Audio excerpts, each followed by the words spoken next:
This is ethane and alkane. We're going to start looking at alkenes, which is what happens when we put a double bond. So I'm going to leave this thing up here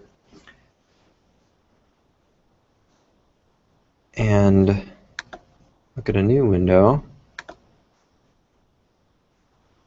We'll leave that one up there. And draw a new molecule. There's ethane again, but this time I'm going to change that single bond between the two carbons to a double bond and let the computer make some corrections. So by a double bond, we mean sharing two pairs of electrons instead of just one. And so those carbons are now sharing two pairs of electrons over on the left compared to just one over on the right. It has some consequences for the structure. What are some differences that you see? What are some consequences of having that extra shared pair between the carbons? Yeah, two less hydrogens, right?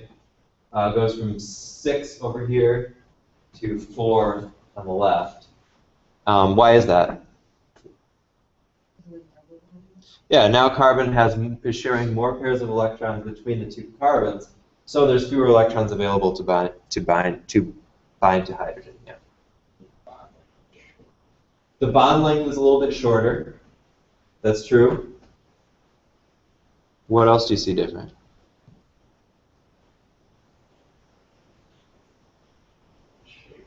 Shape. How do we describe this shape? Tetrahedral. If you look at each carbon, stop this. Look at it. If you look at each carbon, you've got two of these bonds coming off in the plane, and then one coming out at you and one going back in this three-dimensional arrangement that we called tetrahedral. But if you look over at this one, the double bonded compound, you see that it's all in the same plane. Right? It's almost like a two-dimensional structure instead of a three-dimensional structure. All flat together. We wouldn't use any of those dashes or wedges to express the geometry in this compound because they're all it's all flat. Because of the double bond. Right, and that's another consequence of how the double bond works. Now, we didn't really, earlier in the semester, we didn't really get into how the electrons actually exist around each atom specifically, but it's because of that, the consequence from that is that a double bond is kind of locked into place in this flat arrangement that you see here. And that has some different consequences on the structure. The first of which is, start to write this here,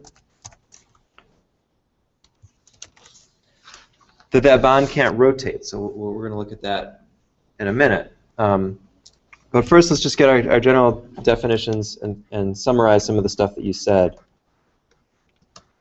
about alkanes, which are the single bonded compounds, versus alkenes with an E, which is the double bond structure.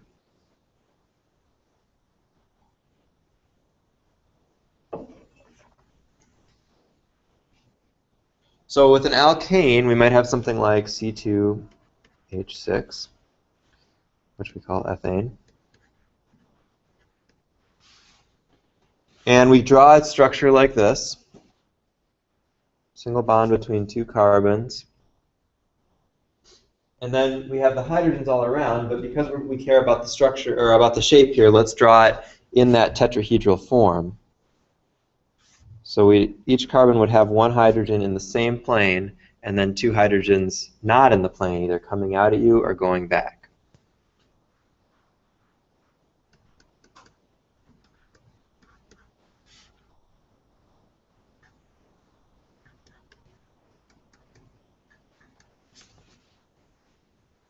And that's how we express that tetrahedral structure. We call that geometry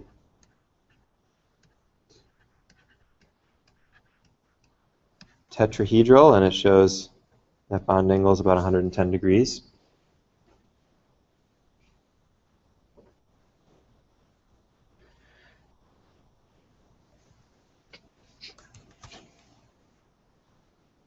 And now in alkene, you notice that we had to get rid of 2 of the hydrogens. And that molecule changes its name from ethane to ethene. So alkane, ethane, alkene, ethene. When we draw that structure, we don't use the dashes and wedges because we no longer have that 3-dimensional arrangement. So instead we have a structure like that.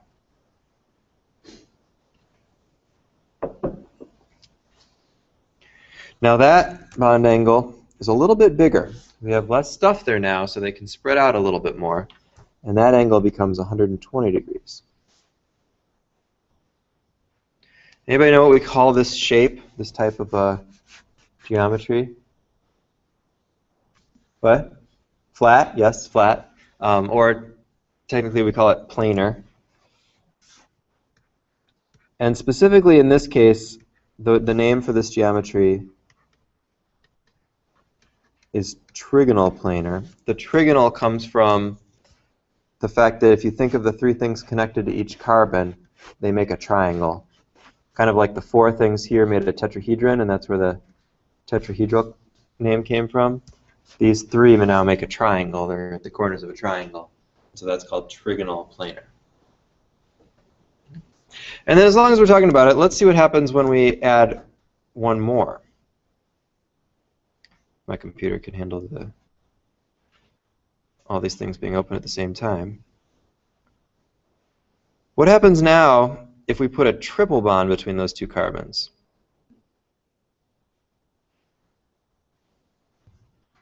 So now you see a pretty significant difference.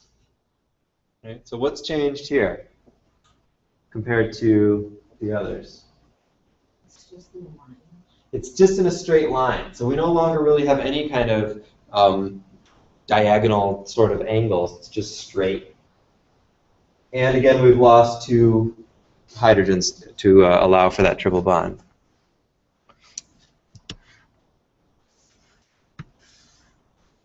So there's your picture of the different types of bonds between 2 carbons. If we look at that structure then, those are called alkynes with a Y.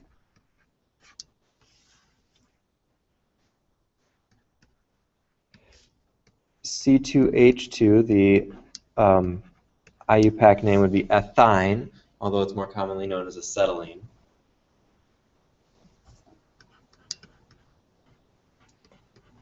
And that is, as you noted, in a straight line. So that angle is 180 degrees. And we call that shape linear. Straight line, makes sense.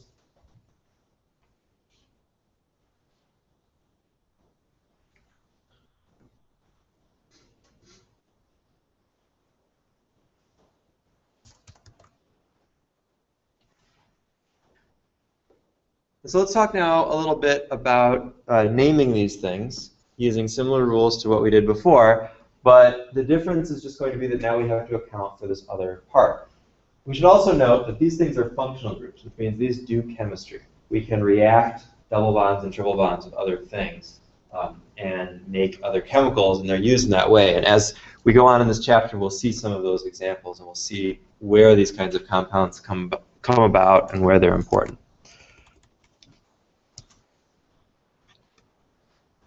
Now let's look at some rules for naming alkenes and alkynes. First, most of the rules are the same. So most of what we're dealing with and naming them are going to be the same things that you just did on the exam and that we've been talking about for a while. The differences have to do with how we define where that double bond or triple bond is going to be. So first of all, the main chain that we designate, which we normally figure by finding the longest continuous chain of carbons. But now the main chain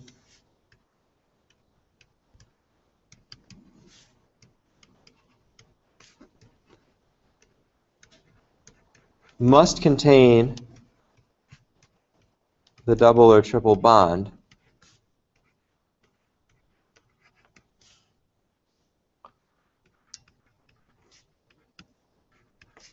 even if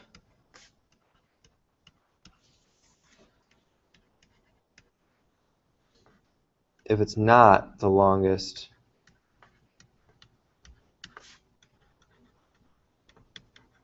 chain. Notice I say the word contain here. It doesn't mean that the chain has to start at the double bond, because the double or triple bond can be in the middle of the chain somewhere. But the main chain that you decide on has to include that double or triple bond. So take a look at this structure.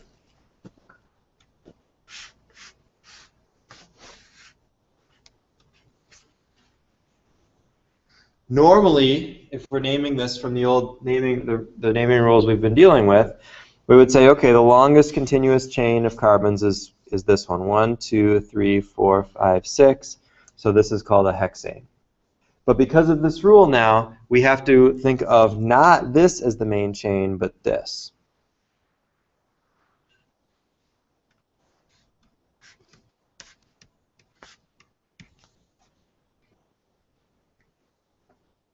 So even though that's only a 5-carbon chain, because it contains the double bond, it gets priority, and that becomes the main chain. In addition,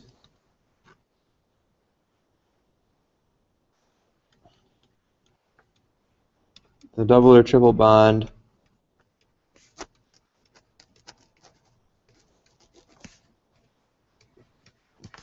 should get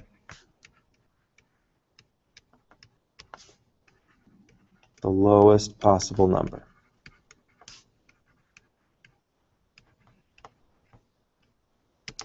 So that's a little bit different also. Before we talked about how all the substituents should get the lowest number, but not in this case when you have an alkene. So let's look at a similar structure to here.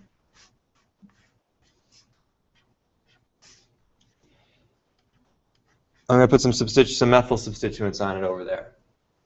So before we would say, okay, well we've got to start numbering on this side, because then we'll have 2,2-dimethyl. But because the alkene is over there here and this gets priority, we still have to number this way, which makes this 4,4-dimethyl. All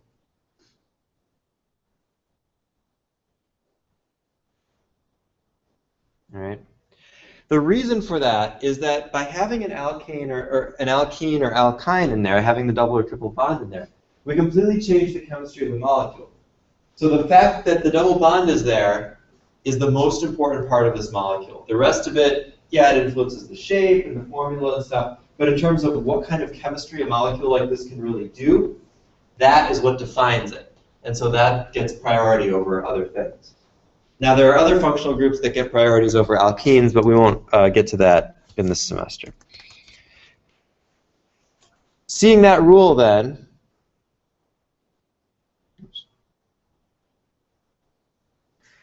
we can go on to our second rule of naming, and that is that we would replace the ane at the end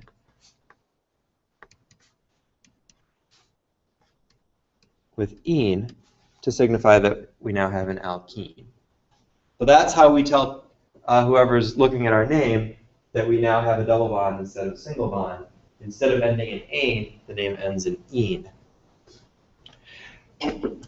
With just those rules then, and the stuff that we've done before, we should be able to name these two molecules. So what do you, how would you name that first one?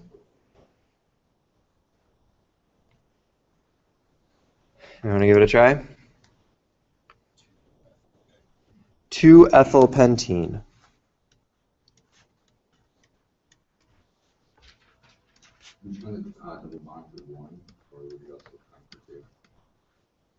What do you mean?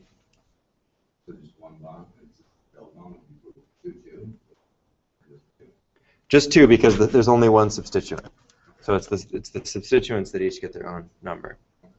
Yeah, anybody get something different? Does that look good? Do you see how there's the ethyl group, the 2-carbon group, coming off at carbon number 2. And then the rest is the pentene because of the double bond. All right, what about this one?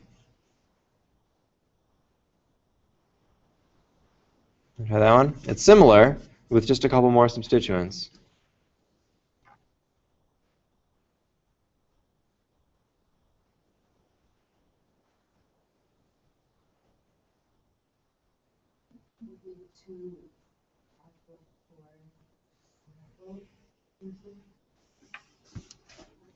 All right, 2.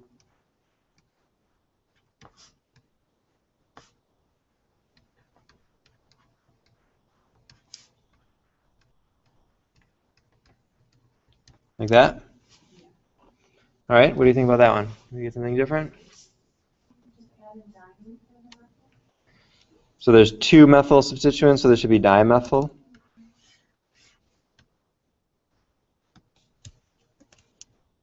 Like that. Anything else? Does that look right?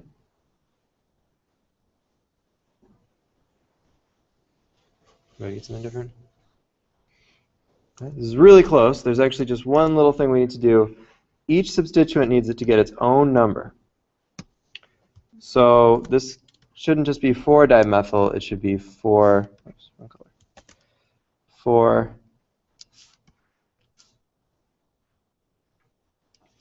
4,4-dimethyl to show that there are 2 different substituents.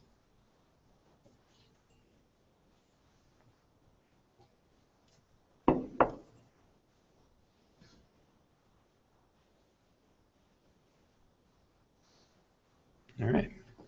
And then there is a couple more things that didn't come up in these examples, but that we're going to talk about now. So first,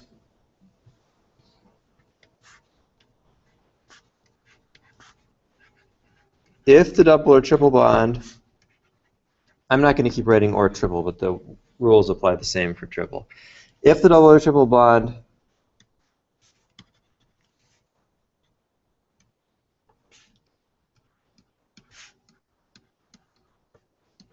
does not start at carbon number 1,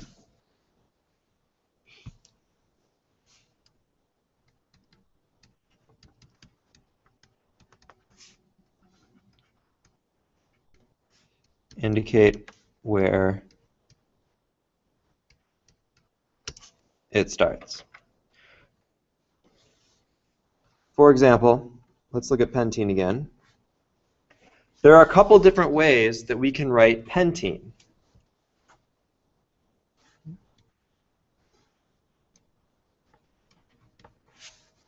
That's a pentene. But this is also a pentene. Right? It's a 5-carbon chain with a double bond in it. So we have to find a way to differentiate those 2 molecules because they're not the same. What? Well, so what we do is we number where the double bond starts. So there's our numbering here. Right. So this becomes 1 pentene and this becomes 2 pentene. Now when it's at the first carbon, we sometimes don't put the 1 in and just call that pentene. So you might see that, but it's not wrong to put the 1 in just to not be confusing. If it's not at carbon 1, though, it's absolutely important that you have that number there. Otherwise, it's assumed to be at carbon number 1.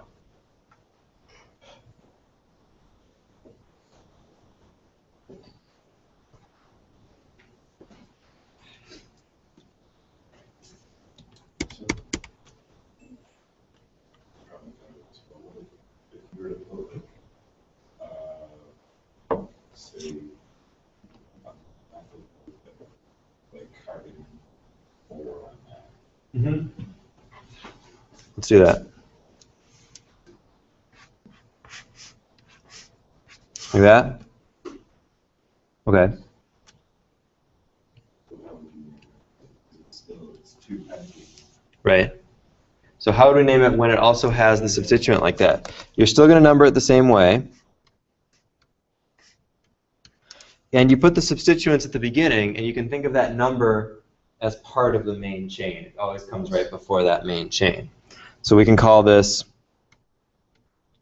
4-methyl-2-pentene.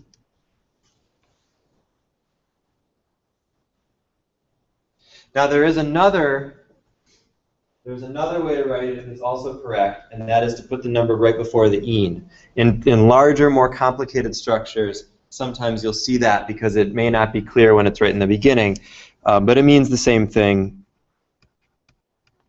The other way to write this is 4-methyl-pent-2-ene. Usually, for smaller structures, the first one is used, but they're the same. They're interchangeable. Whatever you like better is fine. I will tend to use the first version of that. And then with alkynes, this is also true. So if we look at a molecule like this, now remember, alkynes are linear, so their line structures look like that, where we don't put that extra bend in the chain because of the linear shape. You just draw that triple bond.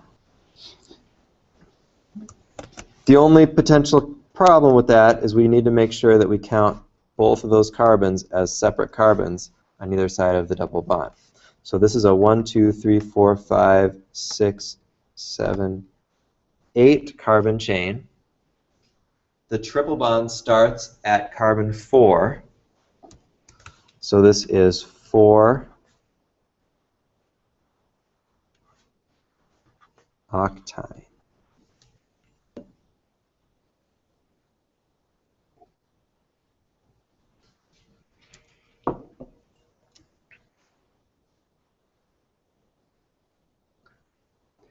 Good with these rules so far? Maybe? Yeah, I'm confused. Why is it Y? Because it's a triple bond instead of a double bond. The triple bonds take the Y. I didn't put that in the rules here.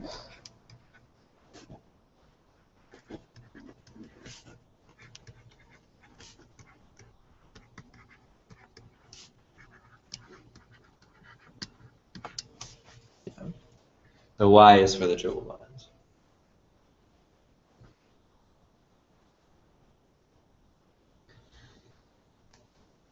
Okay, those are most of the rules. Now there's one little extra thing that we have to talk about in terms of naming alkenes, naming double bonds, that hasn't come up before. And it has to do with the rotation around the bond. Now if you remember,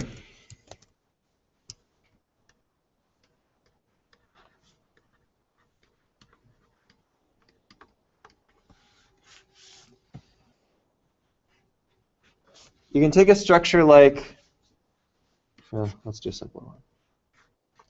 You can take a structure like this, butane,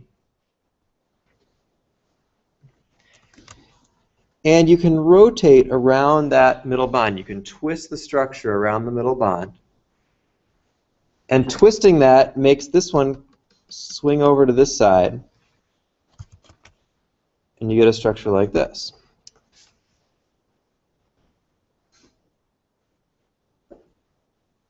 Now those are the same. Those are the same molecule.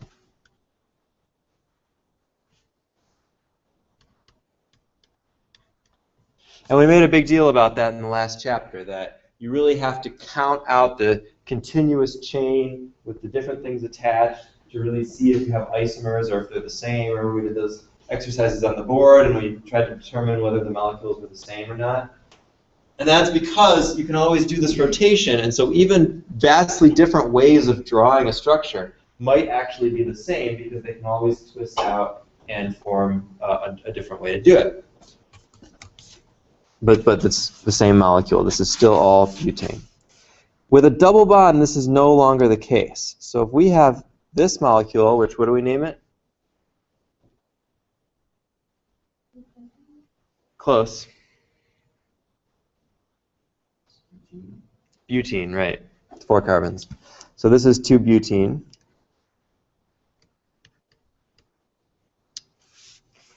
Double bonds don't rotate. So that bond can't rotate or twist, which means that it's locked in place. The consequence of that is that these two molecules are different molecules. They are not the same. They're not interconvertible. They don't twist. One can't just twist around and form the other one. And so we have to name them differently. The tricky part about this, though, is they have the same number of carbons, the same number of hydrogens, and they're connected in the same way. They're still connected in a line. So all of our usual tricks for naming things don't work here. And we have to come up with something else, with a new thing. And what we do is we talk about whether the groups are on the same side of the double bond or opposite sides of the double bond. So we draw, I like to think of it as kind of drawing a dotted line or an imaginary line through the double bond, parallel to the double bond. And then say, are the two groups that are the same, whether they're methyl groups or hydrogens or whatever, are they on the same side of the double bond or are they on the opposite side of that line? Can you see there how one they're on opposite sides and when they're on the same? So which one are they on opposite sides? The first one, right? And this one they're the same? The words we use for that are trans for opposite and cis for the same.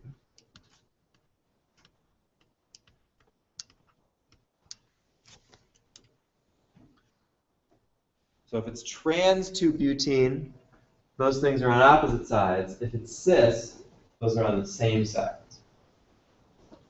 And that's an important part of naming alkenes. So let's make a fourth rule here.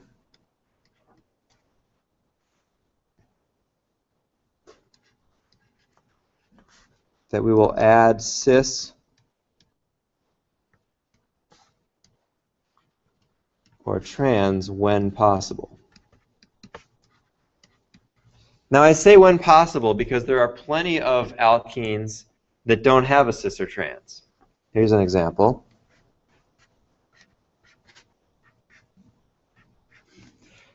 How would you name that molecule?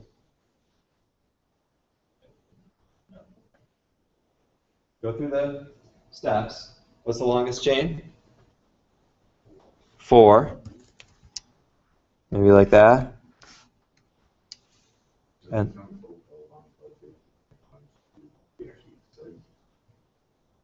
no, you're just counting the atoms, not the bonds, the atoms. So this is a 2-butene, and the substituents are methyls, right? So this is 2,3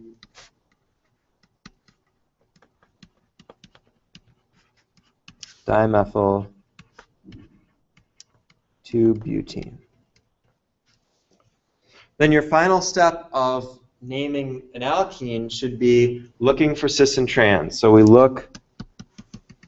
draw that line, but then we notice that actually there's the same things on every side here. Are we looking at the relationship between these two, or these two, or these two, or these two? It's not clear. They're just all there. So cis and trans doesn't matter here because the opposite one, the one where they're flipped, would be still the same. We also see this with what we call terminal alkenes, like this up here. If we were thinking about adding cis or trans to the beginning of this, we might draw that line and then notice that over here there's just 2 hydrogens there. And so whether they're on this side or they're flipped is the same molecule. So there is no difference between cis and trans in that molecule. And that's always going to be the case when the double bond is at the end of a chain. Similarly, a triple bond only ever has one thing coming off of each side. So it can't ever be cis or trans because it doesn't have that shape restraint. Of all these structures that we drew then earlier, which ones should we add cis or trans to?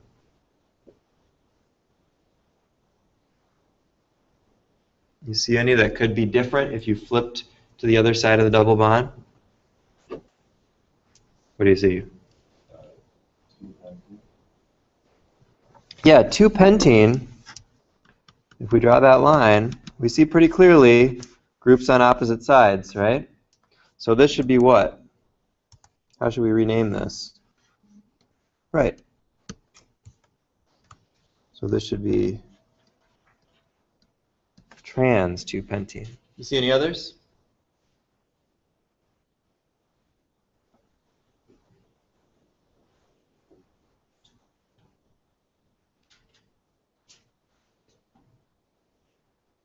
The next one? Yeah, similar structure. So this one here should also be trans. Both of these.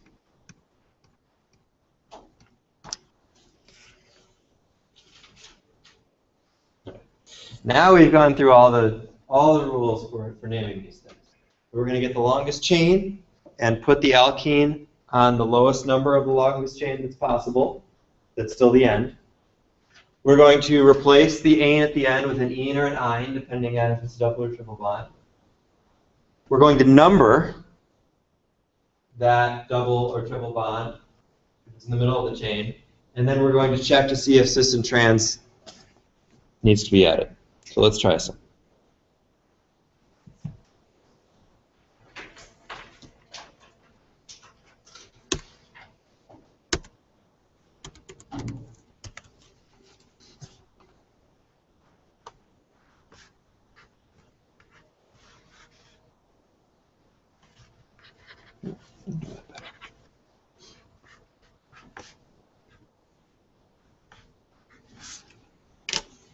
Okay, see if you can come up with a name for this one.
All right, you get something? Even part of it? What'd you get? But Okay. 1, 3, not 4, Cis 1, 3. Oh, 1, comma 3.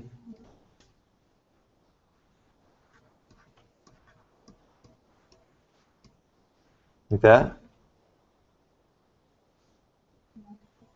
What? That's what you got? Okay. Maybe get something different?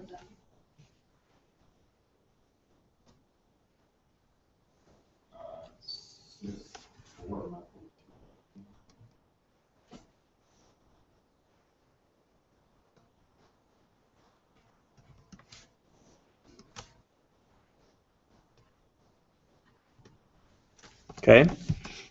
Anything else? What you all got?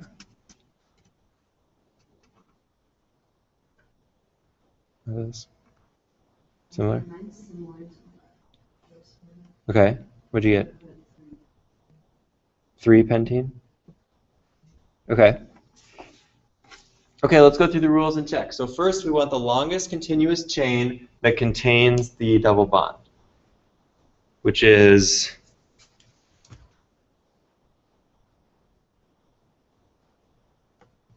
here, right? 1, 2, 3, 4, 5, 6. That's the longest? Yeah.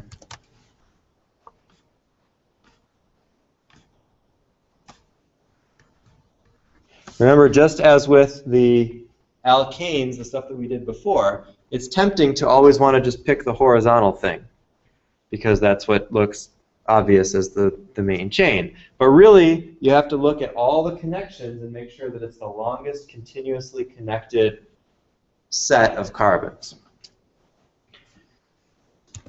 So that is 2-hexene, and then this is our substituent. Right? So this is the better name here. Yeah. Substituent?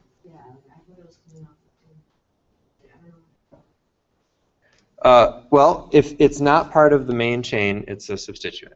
So that's the question then is really how do you make sure that the main chain contains all the carbons? So I think you both thought, okay, this is the main chain, so then this is a substituent, right? But since that's still connected, that can be counted as another carbon in that main chain. You have to look at it, and then what I would say, what I always do, is if I have a chain that I think is the right chain, I look at the beginning and the end, and I see if there's any way I can go farther. If I really pick the full chain, or can I make one more step? And then hopefully you catch the extra ones. All right. Let's try another one.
So same rule, try to find the longest chain that contains that double bond. Number it, add the substituents, and look for sister trans.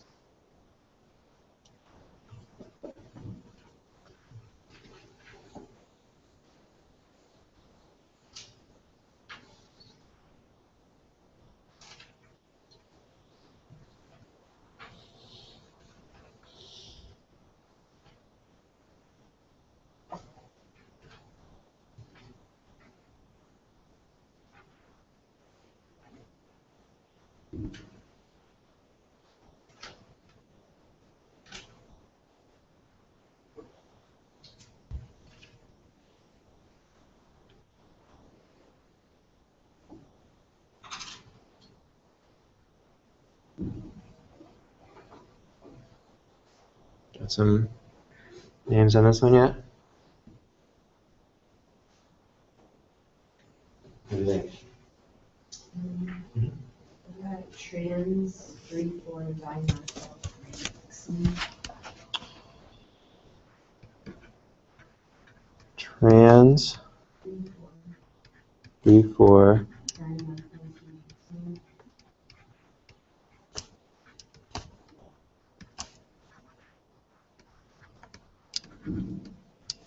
Okay, Okay, anybody get something different?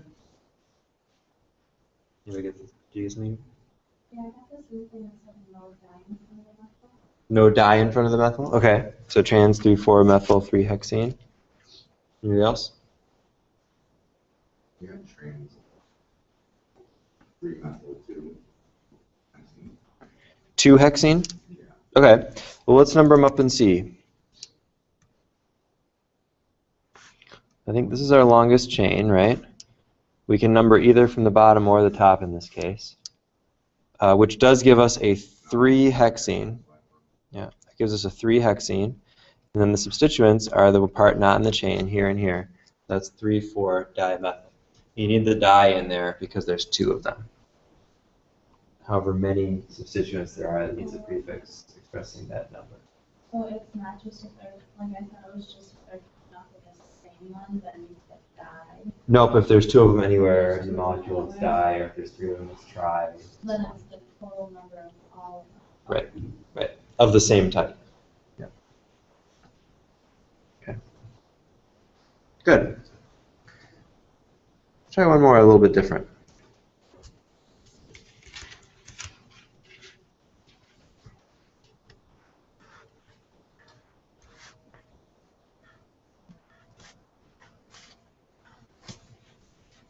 Think about this one.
So with this one, of course, you've got a ring as your main part now.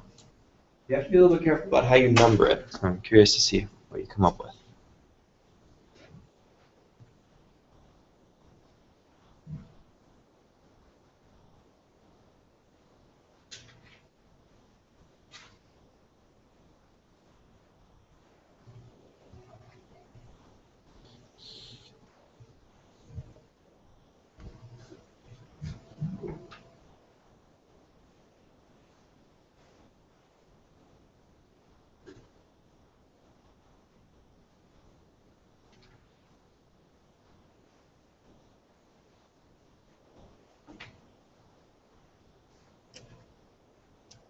What do you think?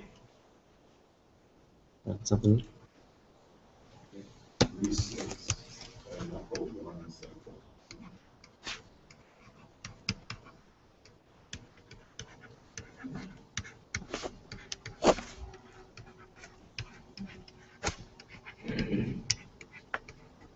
Okay. Something different? Cis, 1,4-dimethyl-2-cyclohexene. Okay.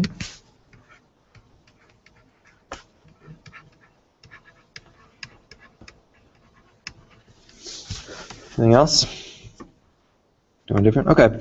Yeah, these are the two most common ways to name this. Let's try to figure out if one is better than the other. So in the first case, you started here, let's say, right? And said 1, 2, 3, 4, 5, 6. And that gives you 3,6-dimethyl-1-cyclohexene. And then when you did it, you started, say, here, right? And went 1, 2, 3, 4, 5, 6. What's the better numbering scheme and why? Why did you pick yours? Because I tried to do the lowest number. Mm-hmm. I don't know if you had a lowest.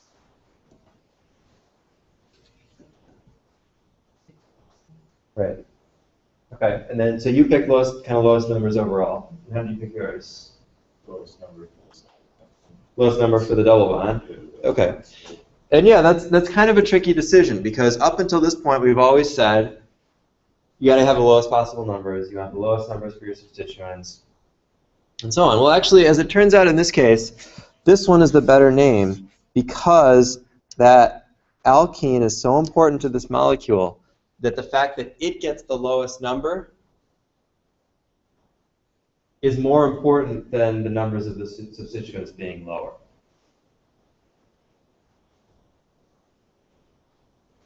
And so we really need to focus on getting that alkene or alkyne that lowest possible number.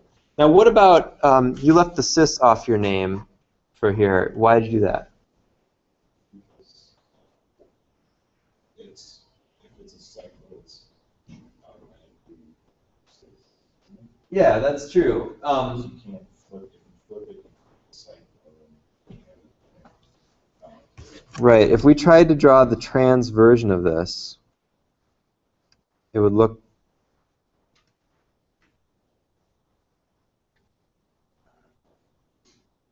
you can't even really do it. It would be like that or something. Right.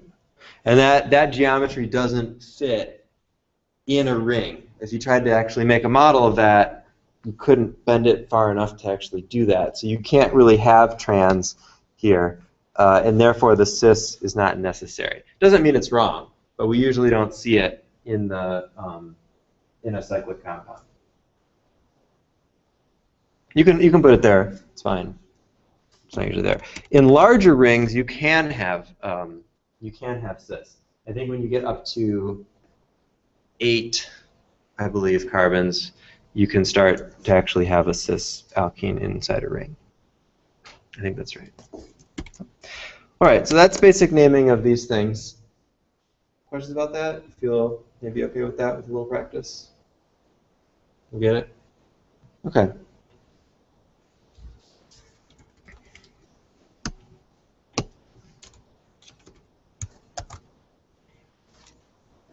So now let's talk a little bit about the properties of some of these things.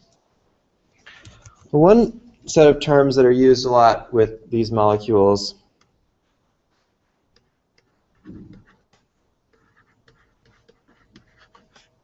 is saturated versus unsaturated.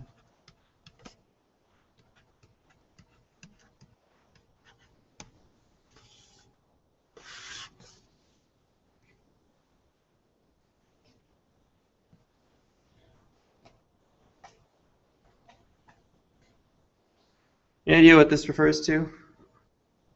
We kind of mentioned it before, but yeah.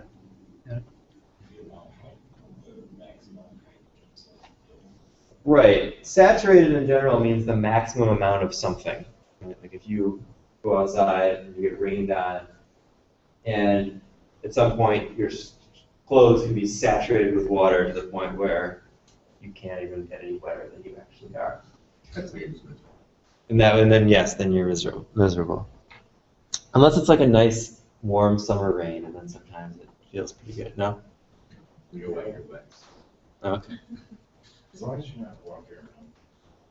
If you're just sitting like at a ball game or something. Yeah, walking around. Yeah, walking around is no fun. Yeah, that's true. I think the worst is if you're wet outside, even on like a nice summer day, and then you have to come in and sit down like in a relatively cool area like here, like in class. That's yeah. Anyway, saturated it's a similar definition with molecules, but it refers specifically to hydrogen. So saturated we're going to define as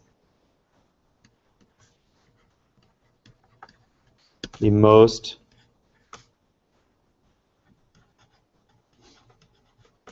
possible hydrogens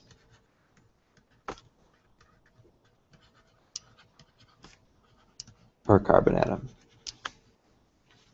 We know carbon can only have 4 bonds, so there's a limit, depending on the shape of the molecule, to how many hydrogens you can actually put on there. Let's look at propane, just 3 carbons. Right, if we have 3 carbons, some of those electrons are already taken up, and we know that we have a limit on the bonds of carbon. So the most possible hydrogens that we can put on there are 1, 2, 3, 4, 5, 6, 7, 8 hydrogens.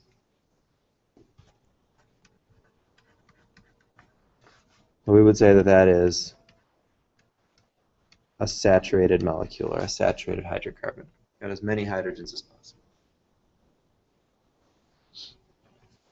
Then how might a way that we could make it unsaturated, what might that look like? What's something we could do to make this molecule have fewer hydrogens without violating any of the bonding rules?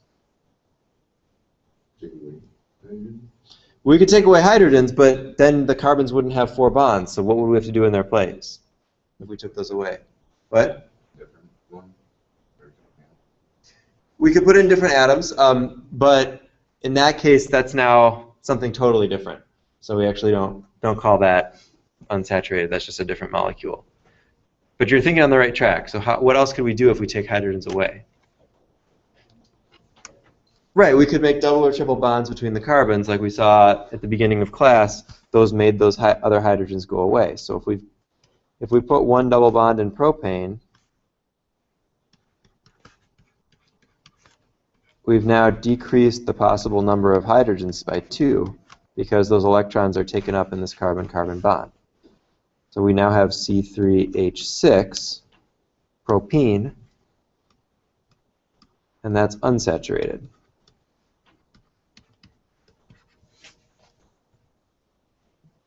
We could even get more unsaturated by putting in another double bond or a triple bond. Those would all be considered unsaturated. So we had a molecule like this. Now we've decreased the hydrogen count even more.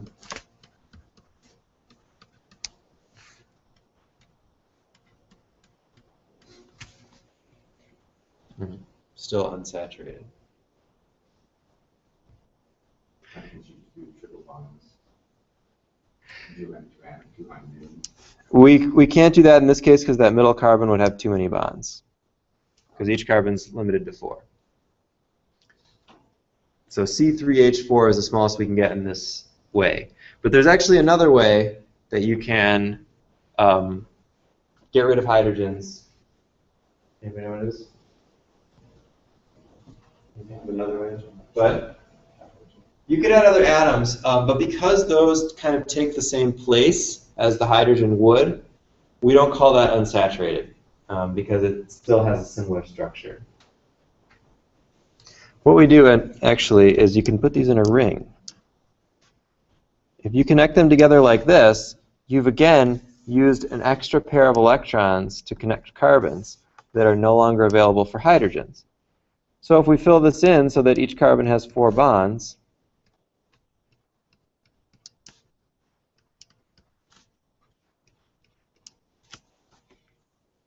and we count those up, that's another example of C3H6.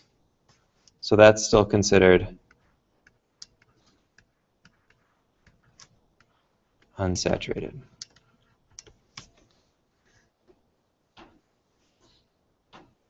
All right. Well, why is this important other than just categorizing these things? Because it has to do with how these molecules will react. As we talked about, saturated hydrocarbons, saturated alkanes, don't really do a whole lot. They don't react with other molecules. They burn, and that's about it. But the unsaturated ones now have some reactivity, have some level of being able to react with things. And one way that this comes up is in the body.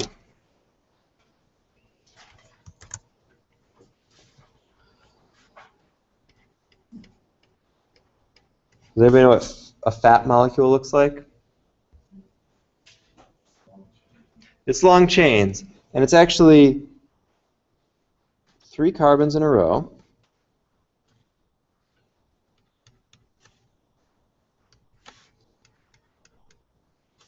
Each carbon's connected to an oxygen, which is then connected to another carbon, with a double bond oxygen. And that molecule, other than those extra carbons, but this part here actually comes from the molecule glycerol or glycerin. We use that substance. It's kind of a thick, viscous substance. We looked at it in the last lab. And then coming off of these other carbons are long carbon chains.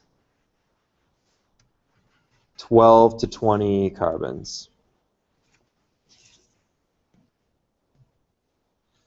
And there's 3 of them connected on this glycerol, and so this is called a triglyceride.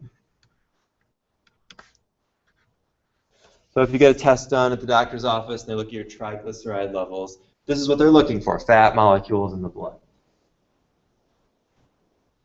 These individual molecules can come off and be metabolized. They get a hydrogen on them.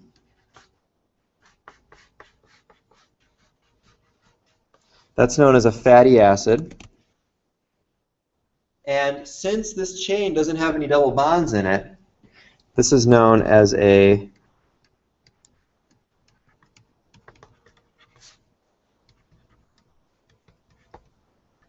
saturated fatty acid.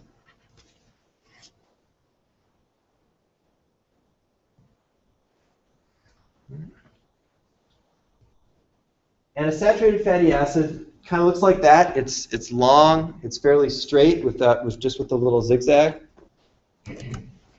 And we can compare that to, get a little more room here. We can compare that to an unsaturated fatty acid, which looks like this.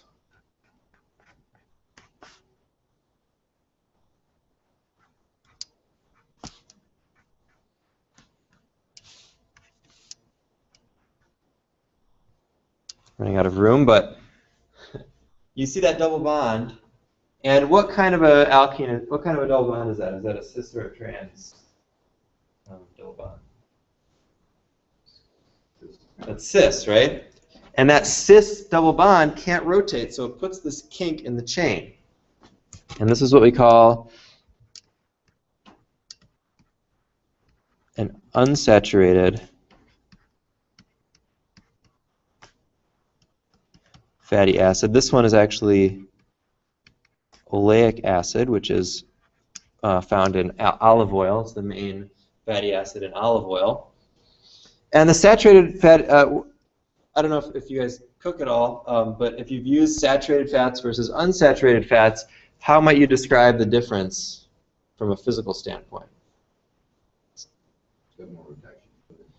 Yeah, saturated fats are things like butter, animal fats, bacon fat, lard, fat, and beef fat, pork fat.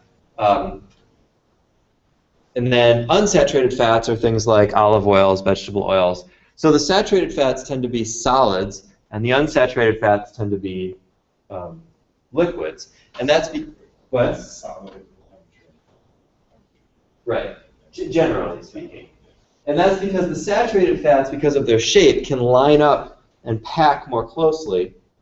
Higher intermolecular forces, bigger dispersion forces, whereas the unsaturated acids with their kind of kinks can't really arrange themselves that closely, and so can't pack as strong, can't have as strong of intermolecular forces, and that's how you get the unsaturated fats.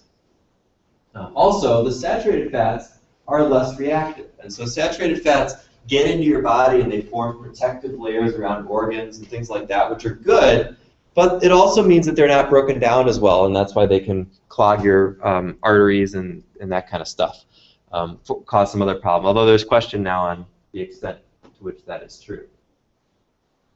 So are those words for you, saturated fats? I mean, that's been the general wisdom, but some recent studies have called that into question a little bit. They haven't banned saturated fats.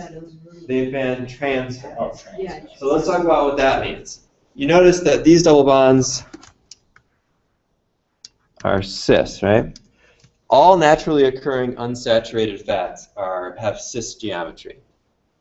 However, we can do an industrial process called partial hydrogenation that allows those things to twist and stretch out and form trans double bonds.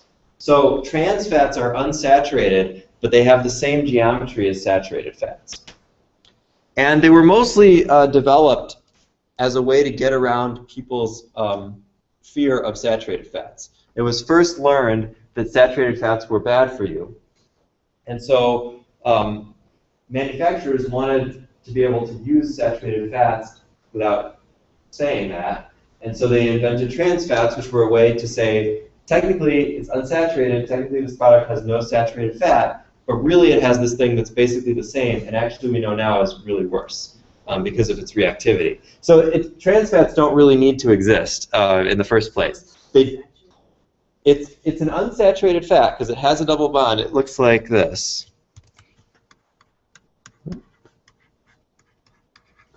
So it has a similar shape to a saturated fat, but instead of a cis double bond, it has a trans double bond in it.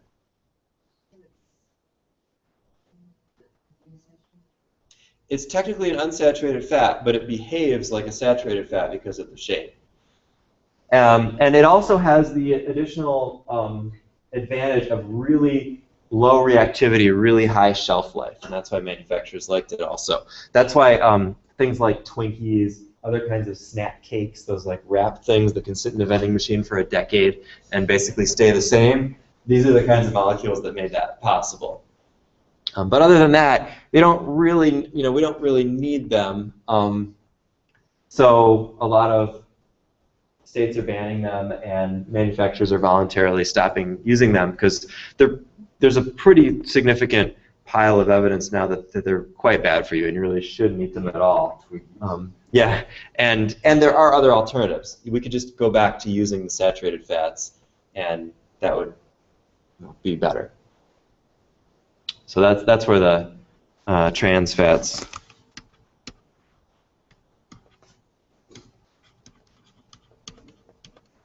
come from. The other thing you might have heard of are things like omega-3